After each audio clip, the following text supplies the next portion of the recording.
और सनातन घर में जन्म लेना यह सौभाग्य की बात होती है। कली युगे संगे शक्ति, कलयुग में संगठन बना करके जो व्यक्ति रहता है वह ताकतवर कहलाता है। क्रिश्चियन अपने चर्च में वह हर संडे इकट्ठा होते हैं, मुस्लिम हर फ्राइडे को इकट्ठा होते हैं, परंतु हम हिंदू जो हैं वह किस दिन इकट्ठा होते हैं? मॉडर्न मेडिकल साइंस जानता है कि हमारे पास डायबिटीज का कोई इलाज नहीं है। मॉडर्न मेडिकल साइंस जानता है कि हमारे पास ब्लड प्रेशर का कोई इलाज नहीं है।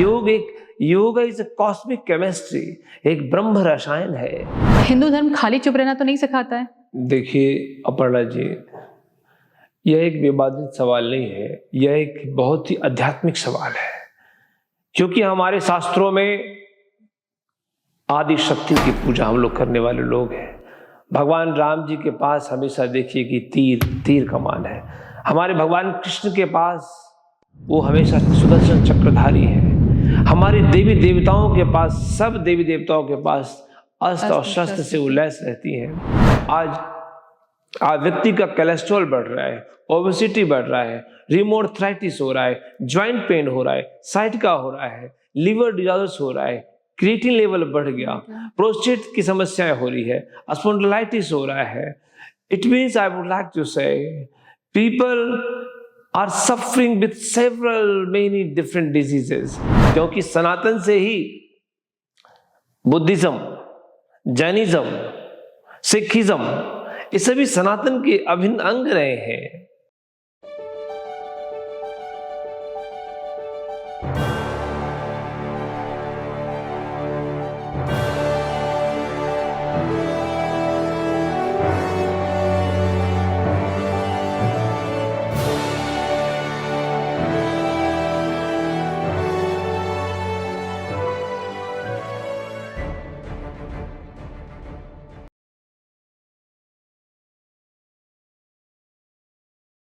नमस्कार, welcome to another brand new episode of Ask official.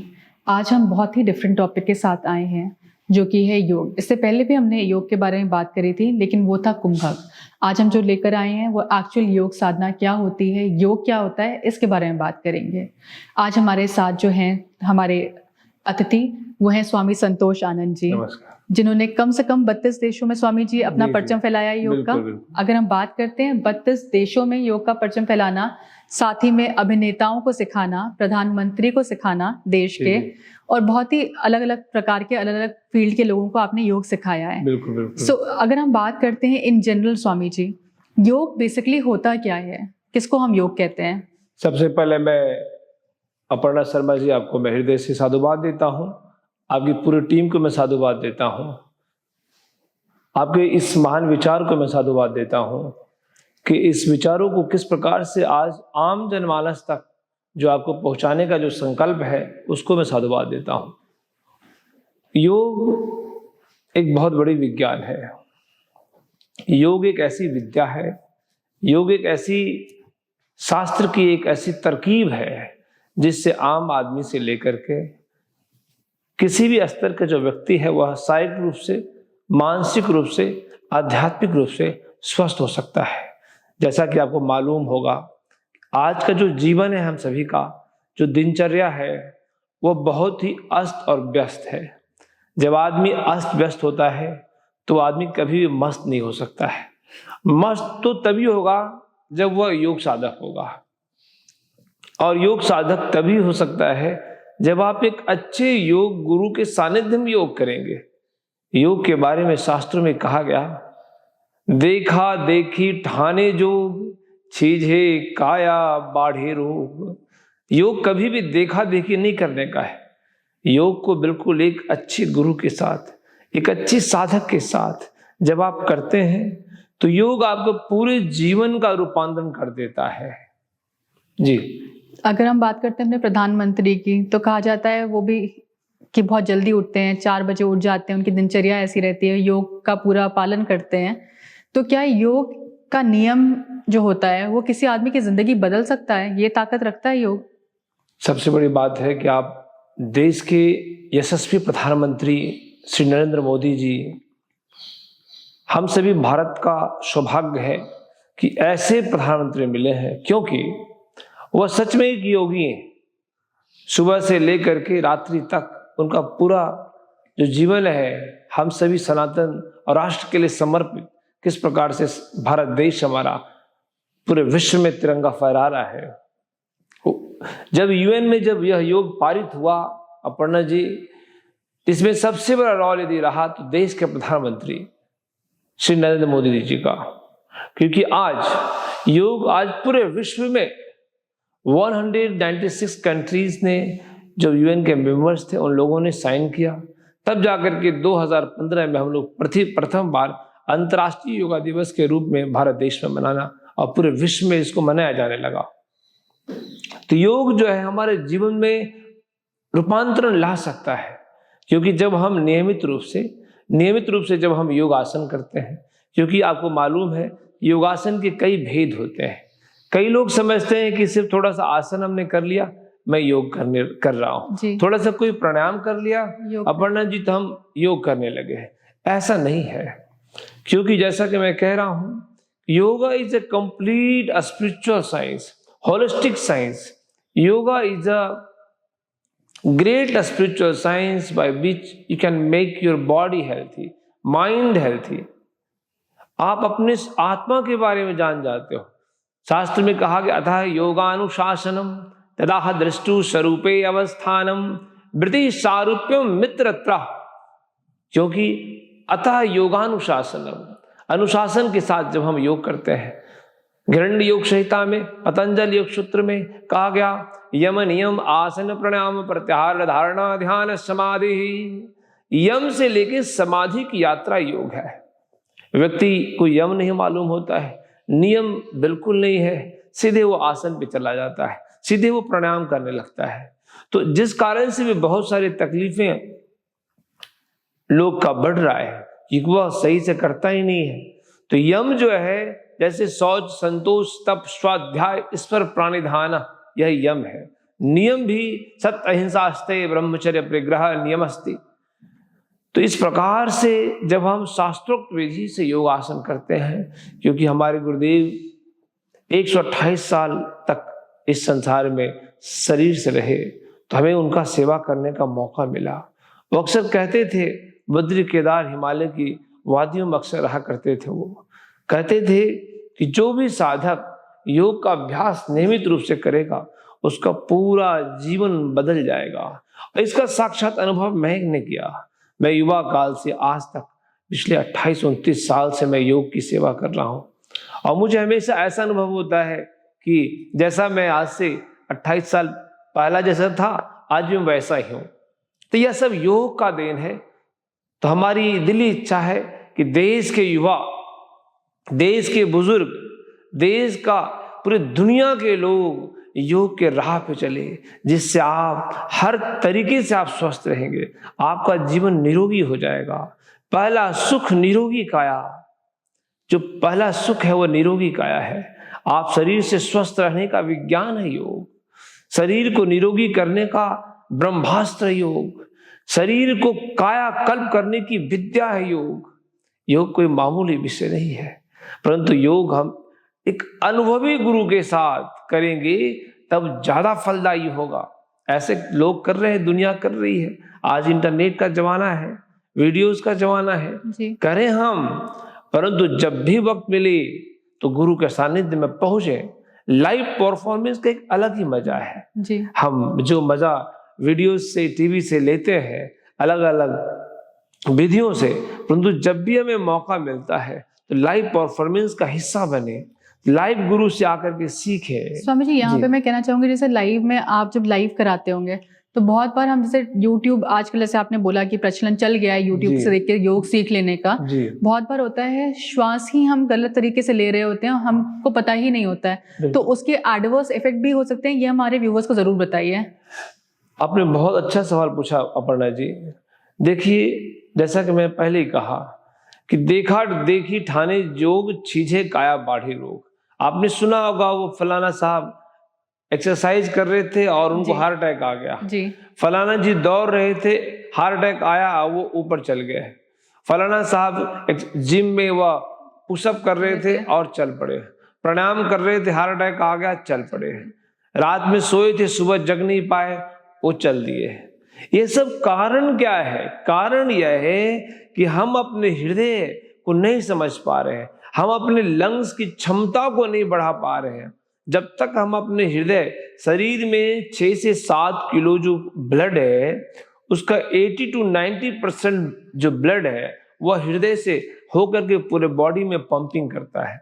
और हम अपने हृदय को आज व्यक्ति का कोलेस्ट्रॉल बढ़ रहा है, ओबेसिटी बढ़ रहा है, रिमोथराइटिस हो रहा है, ज्वाइंट पेन हो रहा है, साइटिका हो रहा है, लिवर डिजॉर्डर्स हो रहा है, क्रिएटिन लेवल बढ़ गया, प्रोस्टेट की समस्याएं हो रही है, स्पॉन्डिलाइटिस हो रहा है। It means I would like to say people are suffering with several many different diseases.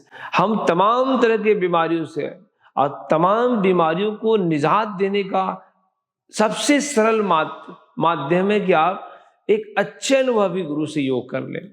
मैंने कई बार, हम क्लासेस में देखते हैं वो लोग, मैं पूछता हूं कि आप ये गलत कर रहे हैं, कैसे आपने सीखा? तो मैंने तो टीवी से देख लिया था जी, मैंने तो जी वो यूट्यूब पे देखा था जी।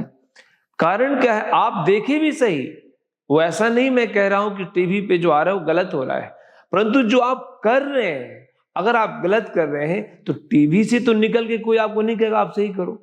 आपको तो लाइव जाना पड़ेगा उनके पास, जिनकी भी आप टीवी देख रहे हैं, जिनकी भी आप वीडियोस देखते हैं, जिनके भी आप शिष्य हैं, जिन भी गुरु में आपकी आस्था है, जिस भी गुरु में आपका समर्पण का भाव है, उनके पास जब आप जाएंगे तो आपको अच्छा अनुभव होगा।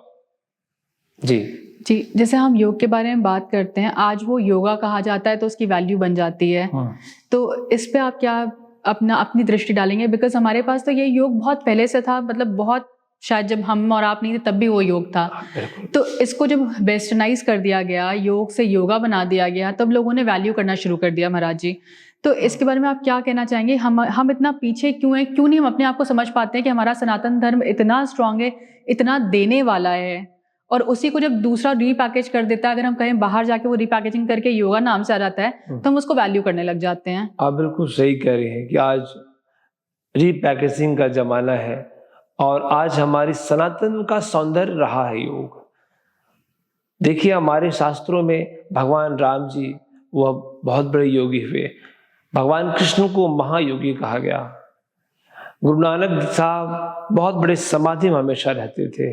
Even Jesus Christ, he was a great meditator. Muhammad पैगंबर साहब हेरा नामक गुफा में उस समाधि ध्यान में रहते थे। कहने का अर्थ है कि जितने भी हमारे धर्म के जो सबसे बड़े गुरु हुए, जिन्हें हमने परमात्मा तुल्य सम्मान दिया, भगवान हुए, वो सब योगी हैं। भगवान बुद्ध देखिए बिल्कुल ध्यान अवस्था में हमेशा रहते हैं। तो हमारा जो उद्देश्य है कि हम किस प्रकार से सर्वधर्म में समभाव योग सिखाता है, सर्वधर्मों में किस प्रकार से समानता का भाव यह योग संदेश देता है। विश्व में अशांति जो फैल रहा है उसको शांति योग के माध्यम से संभव है। और सबसे बड़ी बात है कि आज हम जो योग है वह बाहर से योगा बन जाता है, और हम लोग तब वैल्यू देते हैं। हमारे पास जैसे कहते हैं दिया तले अंधेरा, दिया तले अंधेरा, जहां प्रकाश जल रहा है, हम प्रकाशवान न बन करके हम इंतजार कर रहे हैं कि बाहर से कोई बड़ा सा लाइट आएगा तो हम उस लाइट में पढ़ सकेंगे। हमारा जो सनातन धर्म का जो दिव्यास्त्र योग रहा, ध्यान रहा, समाधि रहा, और आज हम उस पर ध्यान नहीं दे पा रहे हैं। हमें पुनः भारतीय ऋषि परंपरा को, भारतीय योग विद्या को, भारतीय पौराणिक शास्त्रों के गहन शास्त्र के तथ्यों को समझने की आवश्यकता है, क्योंकि योग एक विज्ञान है, योग एक आध्यात्मिक विज्ञान है, योग इज कॉस्मिक केमिस्ट्री, एक ब्रह्म रसायन है। योग अभ्यास को हम ब्रह्म रसायन के रूप में ले, जिससे व्यक्ति का सप्त चक्र खुल जाता है, मूलाधार से लेकर सहस्त्रार तक योग अभ्यास से खुलता है। योग अभ्यास से हमारे शरीर की 206 हड्डियां फ्लेक्सिबल हो जाता है। योग अभ्यास से ही हमारा शरीर के 72,000 नस नाड़ियां से जो खून दौड़ता है वह एक्टिवली और फोर्सफुली वह दौड़ता है। तभी हम अपने शरीर पर ध्यान दे पाते हैं। जब आज डॉक्टर कहता है कि आपको यह बीमारी हो गई, डायबिटीज हो गया, तो आप नियमित रूप से यह नहीं खाएं, वह नहीं खाएं, परहेज करना सिखाया जाता है जब आप बीमार होते हैं। जब आपको रिमोआर्थराइटिस हो गया तो आपको हर ठंडी चीज से बचना है। मैं ये कहना चाहता हूं कि prevention is better than cure. आप पहले क्यों नहीं प्रिवेंशन लेते हैं? आप पहले से यदि आप लाइफ में आप योगा उतार ले कि no every day I have to do 30 minutes, even 30 minute भी कर लेंगे तो आपका पूरा शरीर का, मन का कायाकल्प संभव है। स्वामी जी, थोड़ा सा कंट्रोवर्शियल शायद ये क्वेश्चन हो आपके लिए। हम जब सनातन की बात करते हैं, कहीं ना कहीं सनातन हिंदुओं से जुड़ा हुआ है और इसको हम अलग कर भी नहीं सकते, चाहे तो भी नहीं कर सकते। तो ये हिंदू धर्म का ही पार्ट है सनातन, अगर वहीं से उपज हुई है सब चीजों की। आज हम देखते हैं हिंदू समाज हमारा जो है, शायद अवेयरनेस अब थोड़ा बढ़ रही है, लेकिन बहुत सालों तक, बहुत दिनों, कई सालों तक हम बड़े चुप रहे। तो क्या हमारा हिंदू धर्म हमें अभी कई लोगों से बात करिए, आप यंग जनरेशन से बात करिए, तो वो हमें ये बोलेगा हिंदू धर्म है, हमें चुप रहना सिखाता है, शांत रहना सिखाता है, लड़ना नहीं सिखाता। उनका एक ये बड़ा अच्छा सेंटेंस रहता है। हिंदू धर्म खाली चुप रहना तो नहीं सिखाता है। देखिए अपर्णा जी, यह एक विवादित सवाल नहीं है, यह एक बहुत ही आध्यात्मिक सवाल है। क्योंकि हमारे शास्त्रों में आदि शक्ति की पूजा हम लोग करने वाले लोग हैं। भगवान राम जी के पास हमेशा देखिए कि तीर कमान है। हमारे भगवान कृष्ण के पास वो हमेशा सुदर्शन चक्रधारी है। हमारी देवी देवताओं के पास, सब देवी देवताओं के पास अस्त्र और शस्त्र से वो लैस रहती हैं।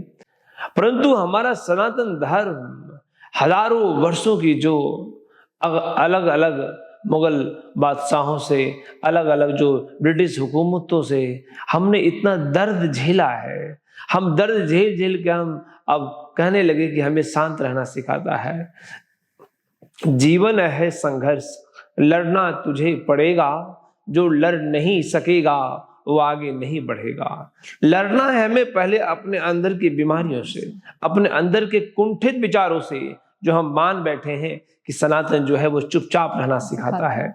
हमें लड़ना होगा अपने अंदर के उन विचारों से, वो हीन भावनाओं से कि मैं तो कुछ कर नहीं सकता हूं। सनातन जो है पूरे विश्व का गुरु रहा है। सनातन जो है पूरे विश्व को राह दिखाने वाला रहा है। सनातन जो है पूरे विश्व को एक सनातन की सौंदर्य को सिखाता है, विश्व में शांति का राह दिखाता है। सनातन है जो दिव्य है। सनातन सबको साथ ले चलने की बात करता है। सनातन हमारे जीवन का संस्कार है। इसलिए हमें गर्व और फक्र होनी चाहिए हिंदुओं को कि आप सभी सनातनी हो, क्योंकि सनातन से ही बुद्धिज्म, जैनिज्म, सिखिज्म, ये सभी सनातन के अभिन्न अंग रहे हैं। तो इसलिए हमें सनातनी होने पे गर्व और फक्र करना चाहिए।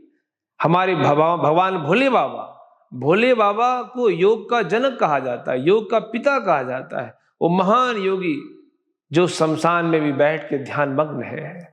वो महान योगी जो शमशान की चिताओं को अपने शरीर में लेप करके और वो डमरू बजा रहे हैं। यह संकेत यह देता है कि किसी भी हालात में आप कैसे भी दुख भरी जीवन जी रहे हो, योग रूपी महान विद्याओं को अपने जीवन में ले लो तो तुम्हारे भी जीवन में डमरू बजने लगेगा, तुम्हारे भी जीवन में नृत्य आ जाएगा। जो उदास जो तुम्हारी जिंदगी है, जो मायूस से तुम अपने राह पे चल रहे हो, थके हारी जो सुबह से शाम तक जो तुम उत्साह की जो कमी हो गई है, इस उत्साह को दिव्य उत्साह में तब्दील कर देगा योग। तुम्हारी थके हारी जिंदगी में एक शक्तिपात क्रिया कर देगा योग। इसलिए आप योग के राह पे चलें और अपने जीवन को योग में बनाएं।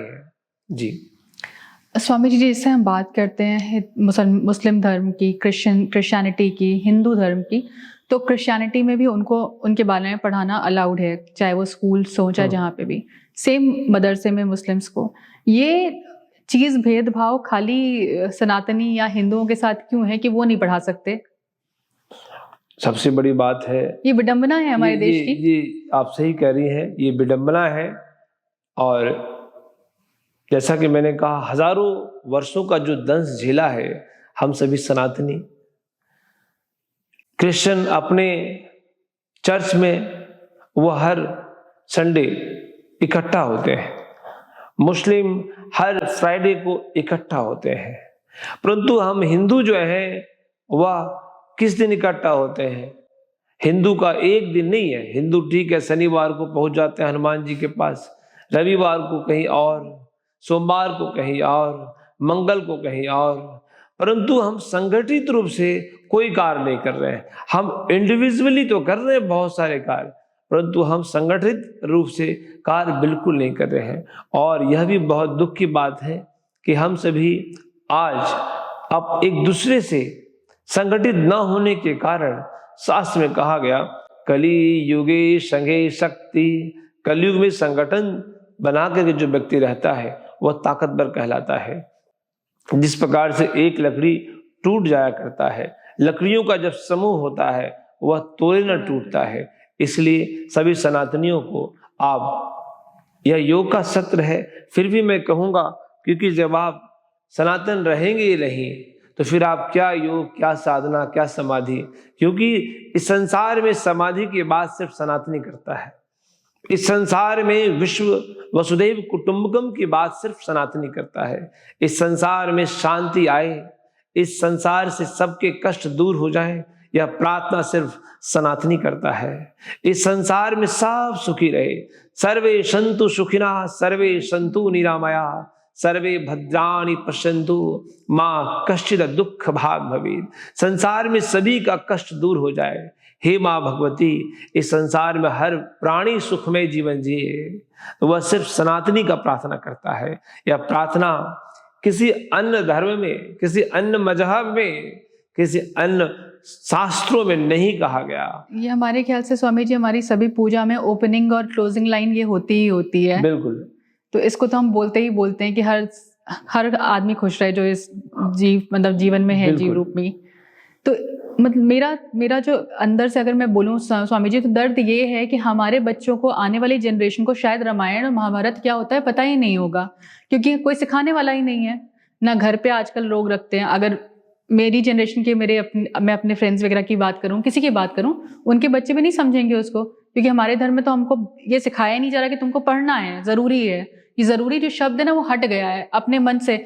मन करे तो पढ़ो, नहीं मन करे तो मत पढ़ो वाला हिसाब किताब हो गया है। बिल्कुल आप सही कह रही हैं। यह मैं आपके चैनल के माध्यम से आग्रह करूंगा, जो भी युवा और जो भी सुन रहे हैं हमें, आप याद रखना बेटा, आप याद रखना हमारे प्यारे भाइयों, प्यारे हमारे माताएं बहनों, ये जीवन बार बार नहीं मिलता है और सनातन घर में जन्म लेना यह सौभाग्य की बात होती है। और हमारा जो पूरा जीवन का जो सार है वो हमारा परमात्मा का बताया गया राह है। भगवान राम के आदर्श को, भगवान कृष्ण के शास्त्र को, हमारा रामचरितमानस, श्रीमद् भागवत गीता, हमारे वेद, हमारी पुराण, ये हमारे जीवन के सुंदर करने के लिए ही हमारे ऋषियों ने, महर्षियों ने दिया था। और भगवान का दिया गया दिव्य वाणी है गीता जी। और आज सही कह रही हैं अपर्णा जी आप कि आज हमारे जो बच्चे हैं उनको शास्त्र को पढ़ने का फुर्सत नहीं है। मोबाइल पे वह सुबह से लेके शाम तक व्यस्त रह जाते हैं, परंतु उनको आधा घंटा बैठ करके, 10 मिनट बैठ करके हनुमान चालीसा पढ़ने की फुर्सत नहीं है। उन्हें महामृत्युंजय मंत्र याद नहीं है, परंतु अपने 10-20 दोस्त का नाम उसे याद है। आज उन्हें गायत्री मंत्र याद नहीं है।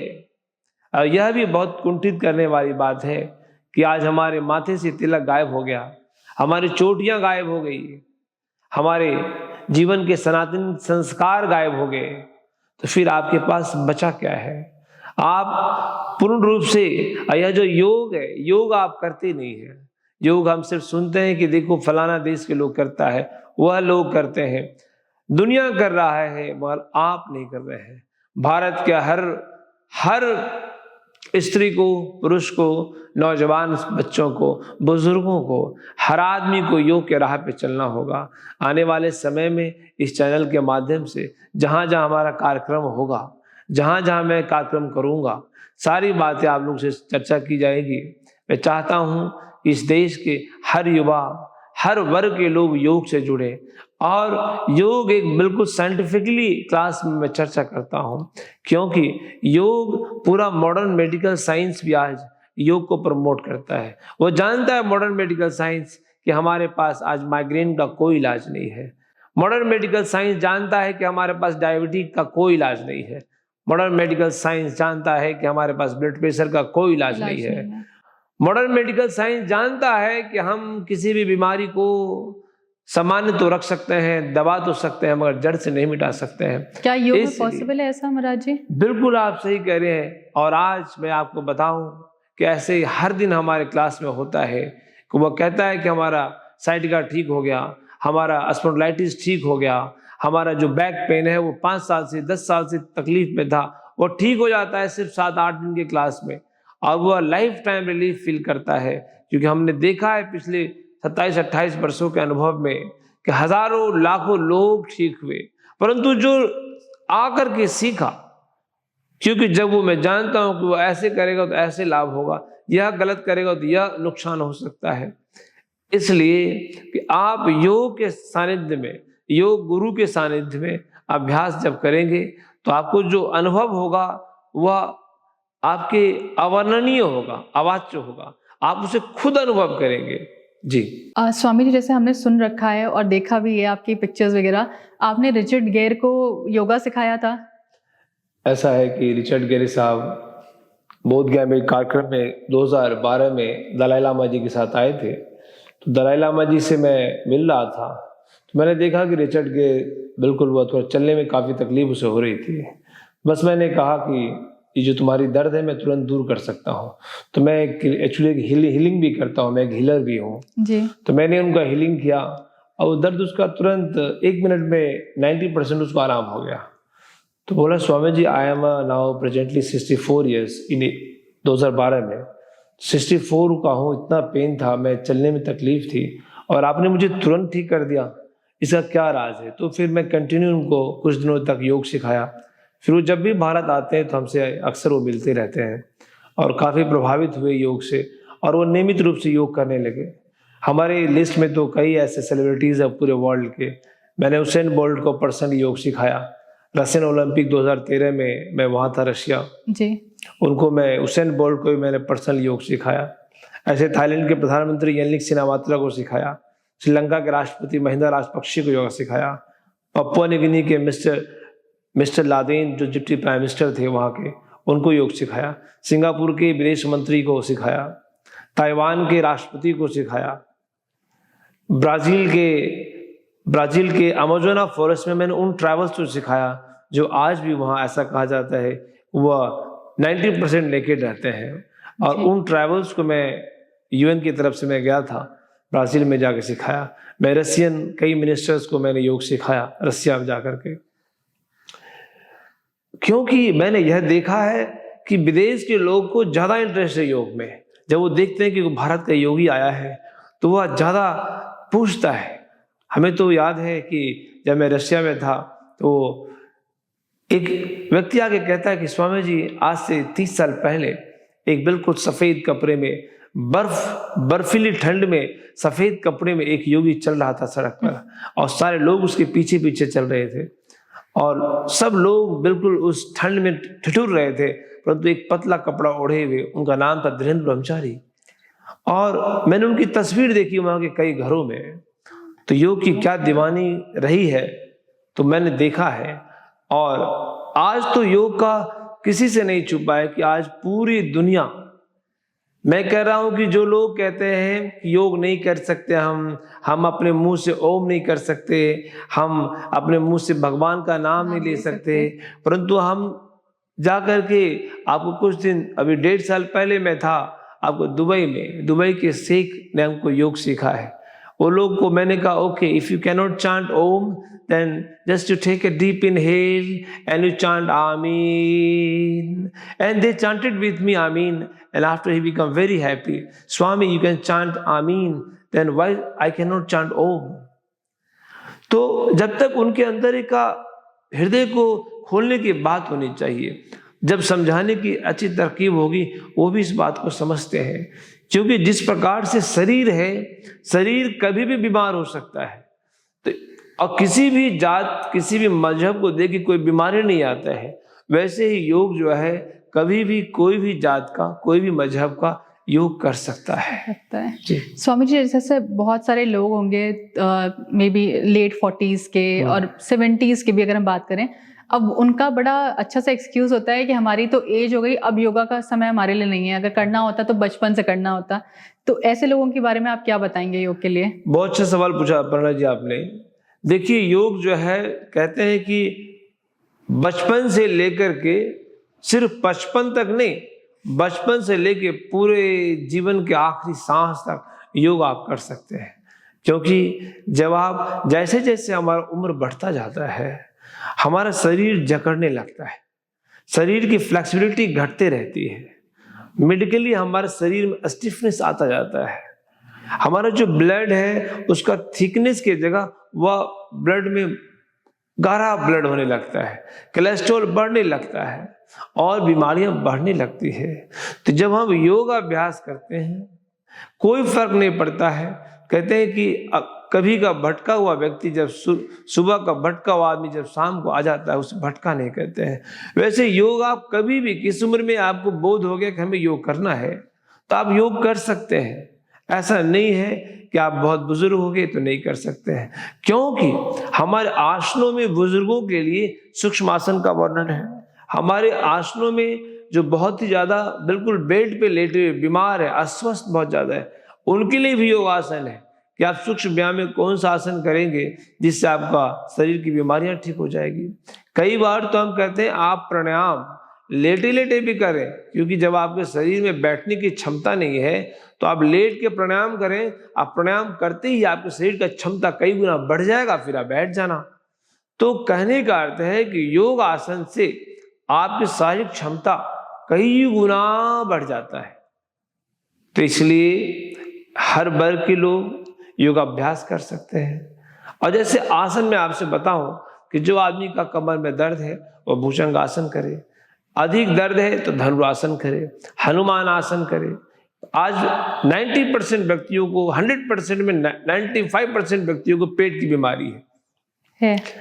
आज आपको मालूम ही नहीं है कि हमारा जो शरीर का जो पेट में जो आंतें होती है, आंत में मल फंसा है, आंत में इतनी गंदगी है। उस इंसान का जब गंदगी जितना ज्यादा होगा आपका पेट उतना बड़ा होगा, शरीर इतना हमारा डमाडोल हो जाएगा, हम बीमारियों से घिर जाएंगे और हिलने का मन नहीं करेगा। फिर हिलने का मन नहीं करेगा, फिर योगासन आप करेंगे नहीं, एक्सरसाइज करेंगे नहीं, आलस्य बढ़ता जाएगा, बीमारियां बढ़ती जाएगी, बीमारियां बढ़ती जाएगी। आप डॉक्टर के पास भीड़ लगाते रहेंगे, आप एलोपैथिक दवा खाते रहेंगे और उस एलोपैथिक दवाओं से कई साइड इफेक्ट से फिर आप जूझते रहेंगे। आज यही हो रहा है। इसलिए इससे बचने के लिए आपको शुरुआत करना पड़ेगा अपने सेंटर से। योग में हम कहते हैं करो संघ प्रक्षालन क्रिया। संघ प्रक्षालन क्रिया आपको मालूम ही नहीं है कि क्या होता है ये। संघ प्रक्षालन में हम अपने आंत की शुद्धि करते हैं। हम पानी पीते हैं और मल द्वार से बिल्कुल पानी की तरह जब निकलने लगे, पानी पिया, पानी मल द्वार से बिल्कुल पानी निकल गया, समझो कि पूरा अपने आंत को अपना साफ कर लिया। शास्त्र में कहा गया कि हर व्यक्ति को कम से कम 3 महीने में एक बार करना चाहिए संघ प्रक्षालन, मगर जीवन भर में नहीं किया आपने। तो जो जीवन भर में नहीं किया तो आप समझ सकते हैं कि कितना बड़ा आपने नुकसान किया। हमारे योग में 6 कर्म है। नेति, नाक की सफाई करते हैं जिससे हमारा कभी माइग्रेन नहीं होगा, डिप्रेशन नहीं होगा, हेडेक नहीं होगा, इंसोमेनिया नहीं होगा, आंख की दिक्कत नहीं होगी, कान की दिक्कत नहीं होगी, बाल हमारे अच्छे रहेंगे। धोती हमारे हृदय की शुद्धि करता है। वस्ती हमारे आंतों की शुद्धि करता है। नौली हमारे अंदर के सारे एब्डोमिनल सिस्टम का ठीक करता है। त्राटक हमारे आंखों की शक्ति को बढ़ाता है। कपाल भाती हमारे कपाल, हमारे मन मस्तिष्क, हमारा हृदय सबकी ऊर्जा को कई गुना बढ़ाता है। इस प्रकार से षटकर्म पर विशेष चर्चा, षटकर्म पे विशेष हम योग शोध किया है। हठ योग पे मैंने विशेष शोध किया है। और आज आदमी शीर्षासन नहीं कर सकता है, सर्वांग आसन नहीं कर सकता है, सर्वांग पुष्टि आसन नहीं कर सकता है, मतलब कि आपने कभी करने का प्रयास करेंगे तो आप कर सकते हैं। एक अनुभवी गुरु के साथ आज आप करेंगे तो आप कर सकते हैं, क्योंकि आप जो कर सकते हैं, आपका पड़ोसी आपके लिए कभी स्वास्थ्य की कामना नहीं करेगा। आपके सिर्फ अपने ही अस्वस्थ होने पे कामना करेगा कि आप स्वस्थ हो जाओ, परंतु स्वस्थ होने के लिए आपको स्वयं ही संकल्प लेना होगा। स्वस्थ रहने के लिए आपको खुद ही डिसीजन लेना होगा कि मुझे प्रतिदिन योग करना है, मुझे प्रतिदिन सनातनी संस्कार के साथ जीना है, मुझे प्रतिदिन जो मानवीय वैल्यू को जो ऊंचा करता है उन वैल्यूज को लाइफ में उतारना है। जब आप संकल्प लेंगे तो आपका जीवन सुखमय होगा, आनंदमय होगा। जब आप संकल्प लेंगे तभी आपका जीवन में आंतरिक शांति होगा, आंतरिक सुकून का भाव होगा। स्वामी जी, जैसे कि हम जानते हैं कि आप एक हीलर भी हैं, तो ये हीलिंग की जर्नी आपकी कैसे स्टार्ट हुई? बिकॉज मैंने तो खुद लोगों को देखा, अभी थोड़ी देर पहले ही देखा, कोई आया आपके पास और उनका पैर दर्द एकदम ठीक हो गया। ये कौन सी प्रक्रिया है? क्या ये भी योग से जुड़ी हुई एक प्रक्रिया है? हीलिंग क्या है कि ऊर्जा का रूपांतरण। हीलिंग कहते हैं कि बस हमने उस अदृश्य शक्ति से मांगा कि ऐ परमात्मा भगवान, इस व्यक्ति को, जो सामने व्यक्ति है वो कष्ट में है, इसके कष्ट को भगवान आप दूर कर दो। तो मैं ऐसा अनुभव करता हूं कि भगवान, वो अदृश्य शक्ति, वह जिसे नेचर कहते हैं, वह हमारा बात सुनता है, और जैसे सुनता है तो वह तुरंत वह ऊर्जा से भर देता है और वह ठीक होने लगता है। अभी एक आदमी आया जो बिल्कुल रिमोआर्थराइटिस, भयंकर सीरियस पेन था, और वह कुछ ही देर में वो कहा है वीडियो में कि मैं पूरी तरह से ऐसा लगा कि किसी ने मेरी बीमारी को खींच लिया। तो मैं सिर्फ एक माध्यम हूँ, करता धरता सिर्फ परमात्मा है। और हीलिंग जो है वो पूरी आपकी बीमारी को खींच लेता है, आपकी बीमारी के जो कॉज रूट है वह खत्म कर देता है, बशर्ते आप उस हीलिंग के बाद अपने जीवन को संयमित रखें। आज आप बीमार हुए तो ये बीमारी आज की नहीं है, आपने लंबे समय तक वह कार्य किया है जो आपके लिए स्वास्थ्य के लिए अच्छा नहीं था। इसलिए एक दिन की बीमारी को सदा ठीक रखने के लिए आपको नियमित योगासन, प्राणायाम, आसन, ध्यान, परमात्मा का चिंतन, आध्यात्मिक मंत्रों का जाप, संयमित जीवन, शुद्ध आहार, अच्छी निद्रा, यही सब जब आप लेंगे तो आपको फिर कोई बीमार कर ही नहीं सकता है। बीमारी का सबसे बड़ा कारण है कि हम आज जीवन हमारा संयमित नहीं है, हमारे जीवन का खान पीन सही नहीं है, हम नियमित रूप से कुछ भी नहीं करते हैं। आलसी जीवन में हम स्वास्थ्य की कभी कामना नहीं कर सकते। या तो आप आलसी बन जाएं या तो आप स्वस्थ बन जाएं। आलस्यनाम रिपु समानम, आलस जो है सबसे बड़ा शत्रु है व्यक्ति का। जो आलस करता है उसकी सारी ग्रह दोष सब सो जाता है, उसका जो भाग्योदय का है वो सब सो जाता है। इसलिए आप अभी स्वामी विवेकानंद योग अनुसंधान केंद्र, जो पूरे भारत की बहुत बड़ी योग विश्वविद्यालय है, और बिहार में the Bihar school of yoga, वह भी बहुत प्रसिद्ध है। स्वामी सत्यानंद सरस्वती जी उसके फाउंडर रहे, और वर्तमान में स्वामी निरंजनानंद सरस्वती जी उसके पीठाधीश्वर है। कहने का अर्थ है ये बड़े बड़े संत और भारत के तमाम संत जो बड़े योगी हैं, बड़े साधक हैं, हमें योग हमेशा योग गुरु के सानिध्य में करना है। और उन्हीं के निर्देशन में जब आप करेंगे तो आप किसी भी प्रकार के कष्ट से हैं तो आपका मुक्ति, कष्टों से मुक्ति जरूर मिलेगा। जी स्वामी जी, जैसे हम पढ़ते हैं थ्योरी ऑफ कर्मा, तो आपने किसी को हील किया तो उसके कर्मों को भी तो अपने ऊपर लिया आपने।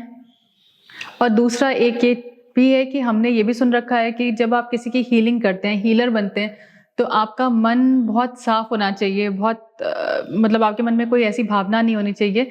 तो ये आप बनाए कैसे रखते हैं इस भावना को हमेशा अपने साथ? देखिए कि किसी के प्रति ज्यादा प्रेम, कम प्रेम, किसी के प्रति घृणा तो आती ही, नॉर्मल ह्यूमन बीइंग में आती है, तो ये कैसे आप हटाते हैं? यह सबसे बड़ी बात है अपर्णा जी। योग अभ्यास में व्यक्ति का मन इतना शांत हो जाता है। कहा जाता है मन निर्मल भयो, मन निर्मल भयो, जैसे गंगा नीर। प्रभु पाछे पाछे फिरे, कहत कबीर कबीर। मन निर्मल होता ही है सेवा से, सेल्फलेस सर्विस, साधना से। जो हमें गुरुओं ने साधना दिया, साधना से मन निर्मल हो जाता है। सेवा, साधना, सत्संग, यह सत्संग है। जब आप किसी योगी गुरु के सानिध्य में सत्संग का आनंद लेते हैं, सेवा, साधना, सत्संग, स्वाध्याय, स्वयं का अध्ययन करना है कि really who I am, what is my main duty, where I will go after death. इस जीवन के बाद हम कहाँ जाएंगे, इस जीवन से पहले हम कहाँ थे। ये जब तमाम सवाल आप पूछेंगे तो आपको जवाब जो मिलेगा वही आपको योग के राह पे लेके जाएगा। जी जी स्वामी जी, क्या योग से ऐसा पॉसिबल है किसी 15 वर्ष का बालक जैसे होता है वैसा ही शरीर मेंटेन कर लेना अपनी 75 वर्ष की आयु में भी? बिल्कुल ऐसा। देखिए हमारे योग में ऐसा है कायाकल्प क्रिया। कायाकल्प क्रिया, हमारे जो गुरुदेव थे वो कायाकल्प सिद्ध योगी थे। आपने नाम सुना होगा भारत के महान संत देव रहा बाबा जी। आपने नाम सुना होगा स्वामी ब्रह्मानंद सरस्वती। आपने नाम सुना होगा स्वामी शिवानंद सरस्वती। यह सब ऐसे बड़े बड़े योगी थे कि जो अपने शरीर का कायाकल्प कर सकते थे, जो हमेशा ध्यान समाधि में रहा करते थे। तो ऐसा संभव है कि कोई आदमी 70 वर्ष का भी है, वह नियमित योग करता है तो वह एक बिल्कुल युवा की तरह अनुभव करने लगता है, उसका शरीर का कायाकल्प होने लगता है।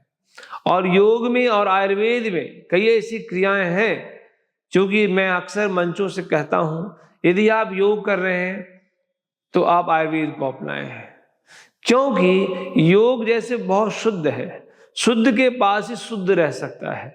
यदि कोई भोग विलासी व्यक्ति है तो उसके पास कोई शुद्ध चीज जाएगा, या तो भोगी आदमी उसे पसंद नहीं करेगा, या जो शुद्ध चीज है उसे पसंद नहीं करेगा, डाइजेस्ट नहीं कर पाएगा। ऐसे ही जब आप योगी होते हैं तो आपके इर्द गिर्द एक माहौल बन जाता है, योग में माहौल। आपका आहार भी उस जैसा हो जाता है, आपका व्यवहार में भी बिल्कुल शालीनता, सद्ज्ञान, सद्भाव से ओतप्रोत होता है। आपके मन में साधना करने की प्रबल इच्छा होती है, आप हमेशा सत्संग में सुख लेते हैं और आपके जीवन में परमात्मा के प्रति समर्पण का भाव आ जाता है। जो व्यक्ति योगी होता है, जो साधक होता है। जी स्वामी जी, मेडिटेशन के बारे में हम इतनी बात करते हैं, लोग अपने आप मेडिटेशन करने बैठ जाते हैं और बहुत सारे थॉट्स, अगर मैं अपनी बात भी करूं तो कई बार बहुत विचार आते जाते रहते हैं। तो मेडिटेशन एग्जैक्टली कौन सी स्टेट है, किस स्टेट को हम मेडिटेशन कहते हैं? खाली 15 मिनट 20 मिनट बैठना या आधा घंटा बैठना मेडिटेशन नहीं होता, ये समझाना बहुत ज़रूरी है हमारे यूएस को, क्योंकि आजकल लोग बोलते हैं मैं मेडिटेशन करके आ रहा हूँ, मैंने ये मेडिटेशन क्लासेस ज्वाइन कर रखी हैं। ऐसा सही है कि जब भी आप आंख बंद करते हैं तो आपके मन में जितने विचार आंखें खुलने पे रहता है उससे कई गुना विचार आंख बंद करने पर हो जाता है। वह इसलिए होता है क्योंकि हमारा मन जो है वो बहुत ही चंचल है। हमारा जो मन है, मन के जो विचार है वह बहुत तरंगों में फंसा है, बहुत तमाम विचारों में फंसा है। उसके लिए हम करते क्या हैं, मन को शांत करने के लिए कुछ ऐसी क्रियाएं होती है। अक्सर हम जो स्पाइन है उसमें सीधा करके, अपने आंखों को बंद करके अपनी श्वास पर ध्यान देना है। श्वास पर जब हम ध्यान देंगे और जब हम लंबी गहरी श्वास लेंगे तो हमारी जो ऊर्जा है वह तुरंत शांत और स्थिर होने लगता है। लंबी श्वास ले करके क्रिया जो है वह हम लोग अक्सर कराते हैं क्लास में ध्यान के लिए, क्योंकि ध्यान एक ऐसी अवस्था है जहां मन बिल्कुल शांत हो जाता है, मन के जो विचार हैं वह शांत हो जाते हैं। आंख जब हमारा बंद है और जब आपका श्वास लंबा गहरा है, श्वास का जो चोट है वह अक्सर हमारा कंठ तक ही श्वास हम लेते हैं। यही श्वास जब हम हृदय तक लेते हैं, यही श्वास जब हम नाभि तक प्राणवायु को भेजते हैं, और यही श्वास जब हम बिल्कुल मूलाधार चक्र तक भेजते हैं।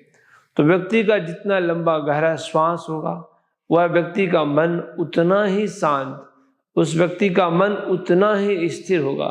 तो स्थिर करने के लिए भी हम क्या करते हैं कि हम व्यक्ति को इसलिए कहते हैं कि शुद्ध आहार लो, अपने व्यवहार में बिल्कुल शालीनता रखो।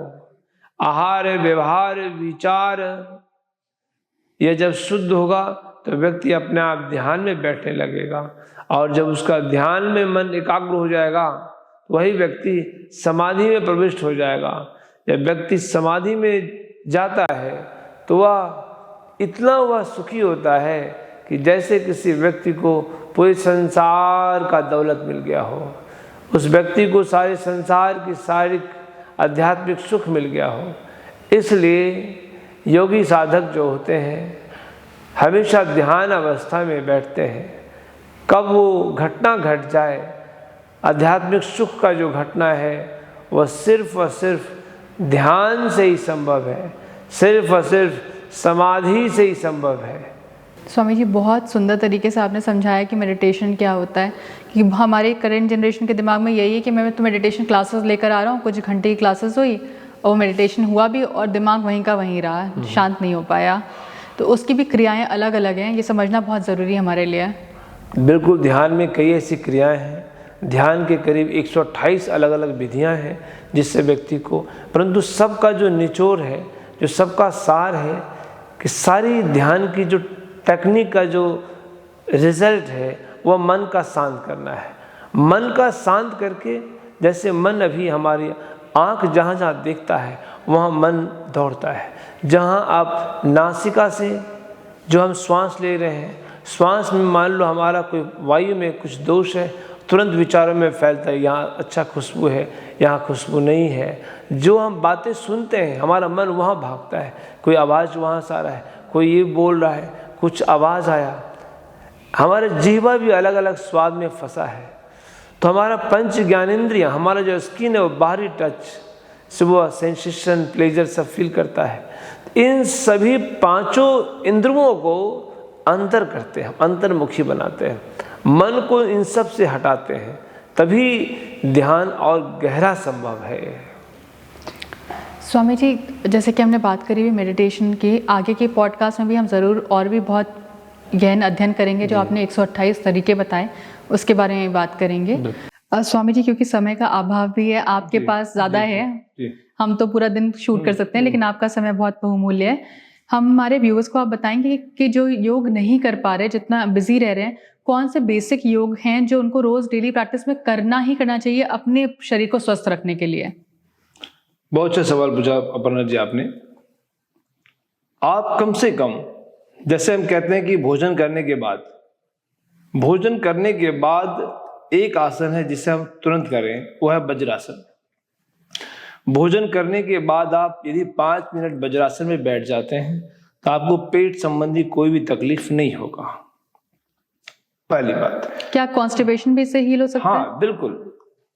जब आप वज्रासन में बैठते हैं तो कब्ज के लिए, गैस के लिए, एसिडिटी के लिए बहुत अच्छा होता है, लीवर हमारा अच्छा होने लगता है। परंतु जो बाकी योग है वो हम हमेशा कहते हैं खाली पेट आप सुबह में करें। कौन से आसन कर सकते हैं? सबसे पहले हम अपने बॉडी को वार्म अप करें, अपने स्थान पे कम से कम 150 पर जंप कर लें, इससे श्वास तेज चलने लगे। फिर पूरे पैर से लेके सर तक हम आसन सबको बताते हैं कि अलग अलग जो बॉडी पार्ट्स है उसको आप मूव करें, उसका नाम है सूक्ष्मासन। सूक्ष्मासन करने में मात्र आपको 5 से 7 मिनट लगता है। उसके बाद व्यक्ति को प्रतिदिन कम से कम तो वह 10 बार सूर्य नमस्कार कर ले। अगर आप सिर्फ इतना भी कर लेते हैं तो आपके लिए, शरीर के लिए आपने एक फ्लेक्सिबिलिटी बढ़ाने का अभ्यास कर लिया। यदि और समय आपके पास है तो सूर्य नमस्कार के बाद आप बैठ के थोड़ा प्राणायाम कर लें, जिसमें पहले पूरी भस्त्रिका कर लें, लंबी सांस ले लें, छोड़ें, कुछ कपालभाति करें, अनुलोम विलोम करें, नाड़ी शोधन करें, शीतली करें, सितकारी करें, भ्रामरी करें, ओमकार करें, कुंभक करें, रेचक करें। ये अलग अलग प्राणायाम की विधियां, ये सब आप कर सकते हैं। और सबसे महत्वपूर्ण बात यह है कि जब भी आपके पास समय मिले तो जहां भी योग क्लास हो रहा हो, आप योग गुरु के सानिध्य में योग करें और वह जो सीख लें आप, उसके बाद उसको लाइफ टाइम अपने जीवन में उतारें और योग करके अपने जीवन को निरोगी बनाएं। करें योग, रहें निरोग, करें योग, भगाएं रोग, करें योग और जीवन को सदाबहार बनाएं, सदा आनंदित बनाएं। स्वामी जी, जैसे मोटापे की समस्या बहुत बढ़ रही है, तो मोटापे के लिए कौन से ऐसे योग हैं? अगर यही योग क्या हम नियमित रूप से करें तो मोटापा भी कम हो सकता है? मोटापा में अक्सर हम लोग 2-4 ऐसे आसन हैं, जैसे मोटापा में नौकासन करें, मोटापा में पवन मुक्तासन करें, नौकासन में भुजंग आसन करें मोटापा में। और मोटापा में हम एक औषधि देते हैं लोग को कि जो 100% यदि आप लगातार 3 महीना खा लिए, योग और आयुर्वेद को साथ ले चलने की हमारा सनातन परंपरा कहता है। योग जब आप करेंगे तो आप अपने आयुर्वेद के तरफ, क्योंकि वातावरण शुद्ध होना चाहिए, औषधीय युक्त हवा हो और औषधि युक्त यदि आप कुछ खाते हैं पीते हैं, तो इससे मोटापा बहुत जल्दी घट सकता है। मोटापा आज बहुत बड़ी समस्या है पूरे विश्व में। हर 5वां व्यक्ति का आज वजन बढ़ रहा है क्योंकि हम फिजिकली एक्टिवेट नहीं हैं। आज हम अपने माइंड को पूरे मोबाइल पे लगा दिए। जो हमारा माइंड है मोबाइल पर है। मेडिटेशन में हम ध्यान नहीं देते। कई सारी ऐसी मुद्राएं हैं, जैसे मोटापा को दूर भगाने के लिए हम इस प्रकार से, अगर हम ऐसे ये मुद्रा में सिर्फ करते हैं, ऐसे करके सिर्फ ऐसे बैठे रहें और लंबा श्वास लें,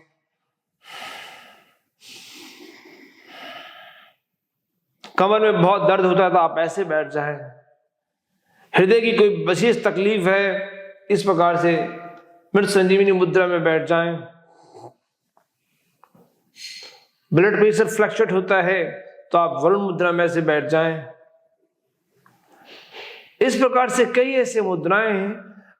आने वाले क्लासेस में आपको विशेष चर्चा करेंगे जिससे आपको बहुत राहत मिलेगा।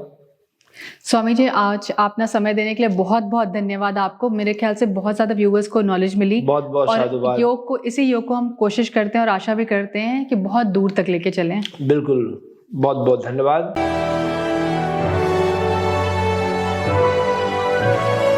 ASKofficials.com